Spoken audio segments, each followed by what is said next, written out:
this is where we dig into some fascinating sources to pull out the most important and sometimes real insights for you. Today we're looking at historical photographs.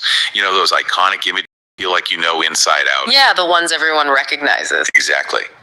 But it turns out they often hide these unexpected stories, deeper contexts. It's fascinating how much can be lurking just beneath the surface of a familiar image.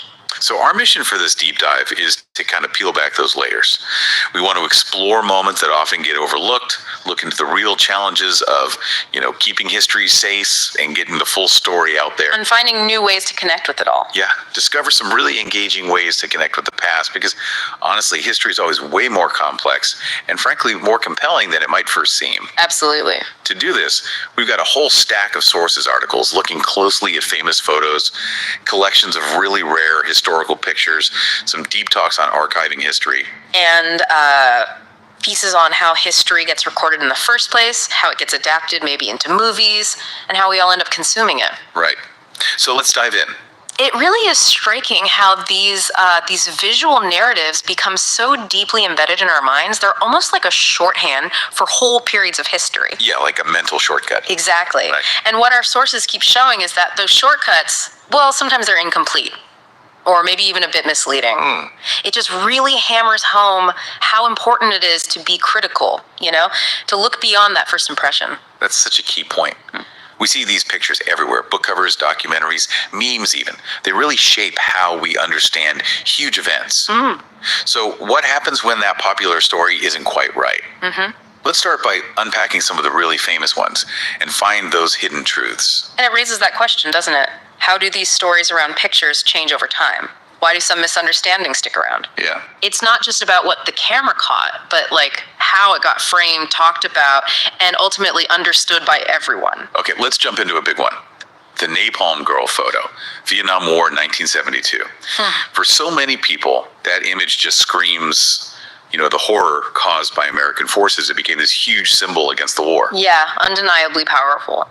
But what did our sources say actually happened in that specific moment? Well, the broader context reveals something quite different. The napalm, it was actually dropped by South Vietnamese forces. Yeah, and it was accidental. They were targeting Viet Cong positions, but unfortunately hit civilians, including Kim Phuc, the girl in the photo. It wasn't under direct American orders. Wow. Now, the image absolutely highlighted the war's brutality, no question. But the specific detail of who dropped the bombs often got misattributed in, the popular memory, even though major newspapers reported the facts correctly at the time. That's a really significant detail that often gets glossed over. Okay, how about the Tank Man? Tiananmen Square, 1989. He's always shown as this lone figure, right? This one guy bravely facing down tanks. And it was an incredible act of bravery. Immense courage. But our sources point out a couple of things that aren't discussed as much. First, his identity is still a complete mystery. We just don't know who he was. Right. And second, he actually wasn't the only person who tried to block the tanks that morning. There were others. Really? Yeah. His image, though, the one captured by Jeff Widener and others, just became the enduring symbol. It kind of overshadowed other acts of defiance that just weren't recorded in the same way. That's crucial. It really shows how one visual can just dominate our collective memory, even if other important things were happening. Let's look at another huge one, raising the flag on Iwo Jima in 1945. Joe Rosenthal's photo. It just feels like victory, doesn't it? The symbolic end of one of the bloodiest battles in the Pacific. What's the hidden story there?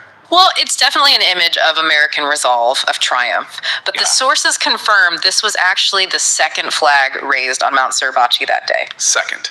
Yeah, the first one was smaller. They swapped it for a larger one, partly so it could be seen better from down below. And the other thing, the really sobering part. Yeah. The battle for Iwo Jima was far from over when that photo was taken. It raged on for another whole month. 1 month. What? And get this. 3 of the 6 men in that iconic photo were killed in action just days after it was taken. Oh my God.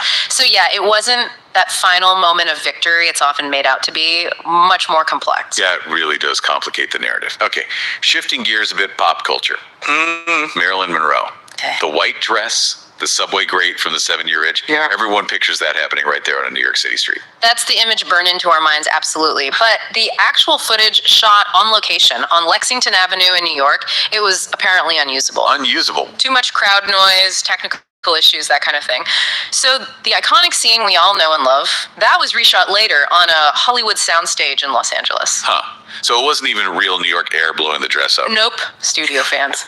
And there's more. That original public filming in New York, it apparently caused this massive public argument between Marilyn and her husband at the time, Joe DiMaggio. Oh, wow. Yeah, huge fight. And it's cited as a major factor in their divorce, which happened just weeks later. Jeez. And the dress itself, didn't that sell for a fortune? It did. A staggering $4.6 million at auction. $4.6 million for a dress from a scene that wasn't even shot where we thought it was. Amazing. It makes you wonder what else is, slightly off in our memories. Speaking of things not being what they seem, the classic Loch Ness Monster photo from 1934, the surgeon's photograph, for ages, that was the proof. It really was held up as the best evidence for Nessie for decades, but the truth is, it was a complete hoax. Confirmed. A hoax. It was faked by a British big game hunter named Marmaduke Wetherill. He used a toy submarine. The toy submarine. Yeah, with a sculpted head and neck made out of, wood putty attached to it. He did it as revenge against the Daily Mail newspaper, which had publicly ridiculed him over an earlier Nessie find. So he tricked the paper that made fun of him. Exactly. And they fell for it. Hook, line, and sinker, publishing the photo eagerly. The confession came out years later. That's quite a long con. Yeah. Okay, one more strange encounter. Elvis Presley meeting Richard Nixon. 1970. That photo is just odd. Seems so random. It looks random, right? But Elvis actually initiated the whole thing. He wrote Nixon a letter, flew to D.C., and basically requested a meeting. Why? What did he want? He wanted to be made a federal agent at large for the Bureau of Narcotics and Dangerous Drugs. He apparently brought Nixon a Colt .45 pistol as a gift. A federal agent. Elvis? Yeah, he had this mistaken belief that if he got an official badge, it would give him permission to carry any guns or drugs he wanted anywhere in the world. That's what the accounts suggest. Of course, that wasn't true. The badge Nixon gave him was purely honorary, ceremonial. Wow. Okay, those are just a few big examples that really make you rethink things. And our sources pointed to so many others, right? Like Che Guevara's famous portrait. Apparently, it was just filed away and forgotten for 7 years before it became this global icon. Right, and that famous scowling photo of Winston Churchill. Yeah. The photographer, Yusuf Karsh, literally snatched Churchill's cigar out of his mouth right before clicking the shutter. That's why he looks so annoyed. Huh, no wonder. And Mussolini on the horse? Oh yeah, that was doctored. They edited out the horse handler who was holding the reins to make Mussolini look more, commanding and in control. Sneaky. And Rosa Parks. It's a famous arrest photo. Not from her initial refusal to give up her seat on the bus. That photo was taken months later during her arrest, related to organizing the Montgomery bus boycott. Okay. And the VJ Day kiss in Times Square. That iconic one. Still, no definitive proof of who the sailor and nurse actually were. So many people claimed it was them over the years. And it was such a chaotic moment. Other photographers caught the same kiss from different angles, but none became as famous as Alfred Eisenstein's shot. Right. Salvador Dali, too. That Dali Atomicus photo with the cats and water flying. Yep. No CGI back then. Apparently, it took 28 attempts to get everything. Dali, the chairs, the easel, the water, 3 cats all suspended in the air perfectly for the shot. 28 takes with flying cats. That's dedication. And the East German border guard jumping the barbed wire. Hans Schumann. Yeah, the leap into freedom. Such a powerful symbol of escaping oppression. But the hidden story is tragic. He apparently struggled immensely with the fame and attention the photo brought him, and he later committed suicide. Oh, that's heartbreaking. And one more, the Soviet flag over the Reichstag in Berlin. That famous photo was also doctored. They edited out a second watch on one of the soldiers' wrists. Why? Because wearing 2 watches strongly suggested looting, which wasn't the image the Soviets wanted to project. Stepping back from all these, it really highlights how images, even the most iconic ones, are so often, framed, reinterpreted, sometimes deliberately altered, sometimes just misremembered over time. Yeah. The original context gets lost and this sort of simplified story takes over. Okay, so if those are the famous photos with hidden layers, let's shift focus a bit. Let's talk about a different kind of hidden history, not misinterpretations, but genuinely rare or compelling or just really poignant photos that you don't usually find in the history books. These are the snapshots that kind of offer a different window into the past, right? Absolutely. And one of the striking things about these kinds of images is how they give you a much more personal, nuanced look at everyday life back then. Yeah. Less about the big battles and treaties, more about people. Exactly. They add this depth that the grand narratives, the political histories often miss. You really see the human element, the texture of life. It's almost like finding someone's lost photo album, isn't it? Our sources had some amazing examples. Pictures that just capture incredible resilience or just normal daily life in extraordinary times. Like there's one of a milkman in London during the Blitz in 1940, carefully stepping through rubble after a bombing raid to make his deliveries, just carrying on. Incredible composure. Or that picture of a little boy in Kent in the UK, 1945, just casually sitting on a huge sea mine on the beach, eating an ice cream. That one's unreal. You just can't believe it. It's startling. Or there's one from Berlin in 1931, a young boy selling lemonade from this kind of portable dispenser strapped to his back. Wow. They're not just quirky, right? They show resourcefulness, how life continues even in tough times. They make history feel more relatable. Definitely. And then there's that amazing photo of Samuel Reshevsky. He was only 8 years old, a chess prodigy, playing against multiple chess masters at the same time in France. At 8? Yeah.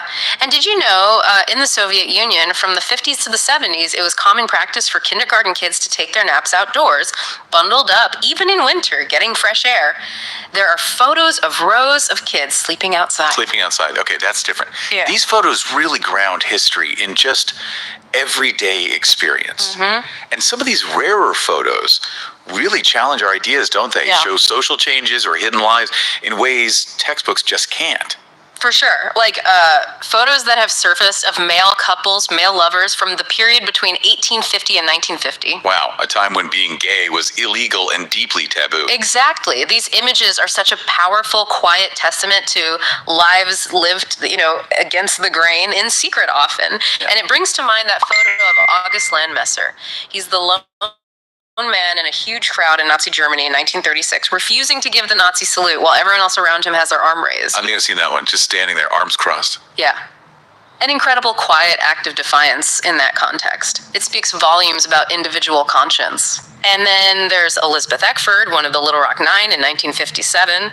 We all know that harrowing photo of her walking, facing that hateful mob, including a girl named Hazel Bryan screaming at her. Right, a defining image of the civil rights struggle. But what many people don't know is that years later, another photo was taken showing Elizabeth Eckford and Hazel Bryan together. They actually developed this complex sort of on-again, off-again friendship later in life. Really? After that.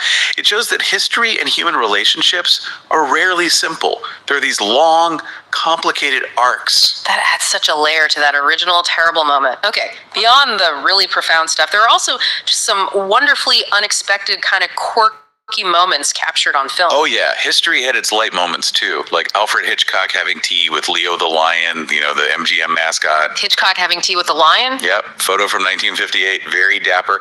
Or how about a llama just strolling through Times Square in New York City in 1957? The llama in Times Square. Why? It was for a Life magazine assignment. Apparently the llama's name was Linda. Linda the Llama Takes Manhattan. Oh, okay. Then there's Bruce Lee in the 70s doing push-ups using only one arm and just two fingers on that hand. Wait, two fingers? One arm? Yeah. The photo's just mind-boggling. Shows his incredible strength and control. Unbelievable. And there's a photo from the 1890s that's just amazing. It shows Charles Tripp, who was born without arms, and Eli Bowen, who was born without legs, riding a tandem bicycle together. How? How did they manage that? Tripp steered with his feet, and Bowen pedaled with his arms and upper body strength. It's this incredible image of ingenuity and partnership. That's genuinely inspiring. What else? And get this, a photo from 1957 of a man taking what is essentially an early selfie. He's using this long wooden stick to press the shutter button on his camera, which is pointed back at himself. A selfie stick. in 1957. Pretty much. Talk about being ahead of his time.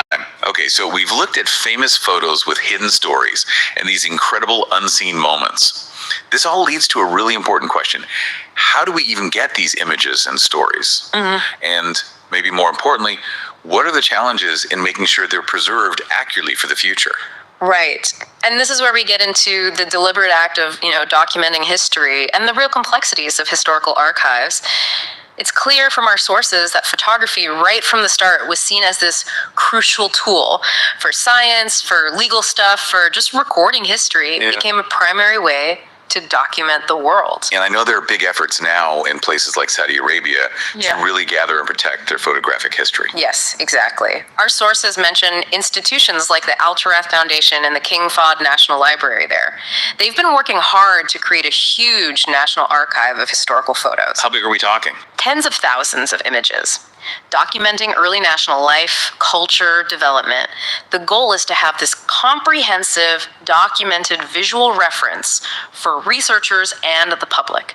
It's a vital step in preserving a nation's memory. But not all history is collected and shared so openly, is it? Our sources talk about something called suppressed history. What exactly does that mean? Is it different from just history that got lost? It's a really critical distinction. Suppressed history is about the deliberate hiding or marginalizing of certain historical facts or perspectives. Deliberate by who? Often by authorities, political, religious, maybe cultural elites. The goal is to control the narrative, shape collective memory, maybe legitimize their own power. It's an active act of concealment. Okay, so how's that different from silent history? I think the sources mentioned that too. Right. Silent history is more about gaps in the record that exist because maybe nobody thought that particular story was important enough to record at the time, or the evidence just didn't survive. So an absence, not an active cover-up. Exactly. Suppressed history is about someone actively trying to keep something hidden. Silent history is more of a void, often because certain groups like women, minorities, working classes just weren't the ones writing the history books or keeping the records back then. Gotcha. So suppressed history is about control. Why would elites do that? What's the purpose? Well, several reasons. It can be about protecting their own legitimacy, or promoting a very specific, unified national identity, one that maybe excludes inconvenient truths or minority experiences. And sometimes access itself is the control mechanism. In some regions, like the Gulf, our sources note that access to state archives can be restricted. This limits independent research and tends to reinforce the official version of history. So even if the documents exist, researchers can't easily get to them. Sometimes, yes, or access might be granted selectively. And it sounds like problems can happen even within the institutions meant to preserve history. Absolutely. Bureaucracy, infighting, lack of resources. These can all lead to documents being lost, archives being disorganized, and just generally incomplete historical records. Our sources mention Oman's cultural sector facing challenges like this, leading to the loss of rare documents.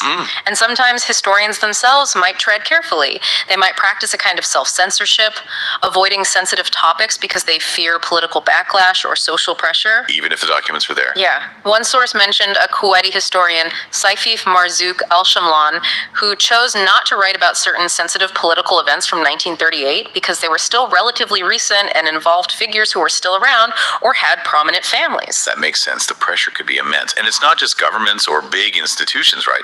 Families can suppress their own history too. Yes, absolutely. Private families, businesses, other institutions, they might hold back parts of their own archives for social reasons, economic ones, political ones, maybe sensitivities around genealogy or past controversies, even things like satire that might seem embarrassing now. Okay.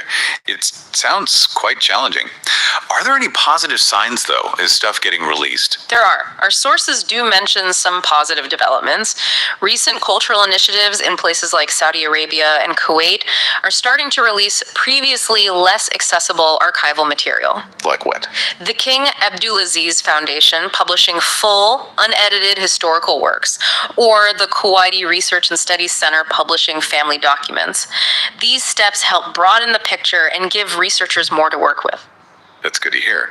So that's the challenge with documents and photos. What about preserving the actual places where history happened? Physical sites. Yeah, that's a whole other critical dimension, preserving physical historical places. In the US, for instance, there's the National Register of Historic Places. Its whole purpose is to recognize and help protect properties that have historical, architectural, or cultural significance. Okay, so what gets a place on that list? Is there a checklist? There are criteria, yeah. Generally, the place needs to be at least 50 years old, though there are exceptions. It needs to still have its historical character, what they call integrity. Meaning it still looks and feels like it did? Pretty much, yeah. Or enough is known to restore it accurately. And it has to be significant, associated with important events, or people, or architectural styles, or hold archaeological potential. And does being on the register actually help? What are the benefits? It definitely can. There can be financial incentives like tax breaks or grants for preservation work. It brings prestige, can boost tourism, and creates educational opportunities. It signals that this place matters. But it can't be easy. What are the big challenges in preserving these places? Oh, there are many. Urban development is a huge one. New construction displacing or destroying historical sites. Pollution can degrade old buildings and materials. Gentrification can change the whole historical context of a neighborhood. Funding, I imagine. Funding is almost always a struggle. Proper preservation is expensive. And then there's the tricky balance between letting people access and experience these sites and protecting the sites from, well, too many people. Like wear and tear. Exactly. Think about places like the Great Wall of China, parts of which have suffered serious erosion just from the sheer number of visitors walking on it over the years, or delicate archaeological sites. Cultural sensitivities around certain sites can also be a challenge. So who takes the lead in protecting these places? Is it just governments? Governments play a role, but local communities are absolutely vital. They're often the most passionate guardians. Through advocacy, fundraising, volunteering, collecting oral histories, promoting local heritage tourism, they're essential. That makes sense. And technology must be changing things too. Hugely. Technology is transforming preservation and access. Think virtual reality tours of places you can't physically visit. 3D laser scanning to create incredibly detailed digital models. They've done this for the pyramids of Giza, for example. And digital archives mean photos, documents, maps related to these places can be accessed by anyone, anywhere in the world. It's making history much more available and helping to preserve the memory, even if the physical site is hard to reach or faces threats. That's a really powerful point about technology and access, because it kind of leads us into our next area. It shows history isn't just something static, found and preserved. It's dynamic. It's constantly being interpreted, presented in new ways. Exactly. And this brings us right to the intersection of serious historical research and popular media. In some really innovative ways, people are telling historical stories now. It's all about making history engaging, relatable for today's audiences. Okay, let's talk about taking history from a book to the screen. Drama adaptations. We see a lot of these. What are the big challenges there? Sometimes they feel like they stray pretty far from the facts. They often do, and that's a core challenge. Turning dense historical texts or research into compelling visual drama is tough. You have time limits, you need drama, conflict, and audiences today, especially online, often prefer information that's, maybe a bit simplified, so nuance can get lost. Right. Another big hurdle is dealing with conflicting accounts. You might have the official state record of someone being a criminal, but popular folklore remembers them as a hero. Like Robin Hood. Kind of, yeah. The sources mention Adam el-Sharqawi in Egypt, seen as a folk hero by many, but officially documented as an outlaw.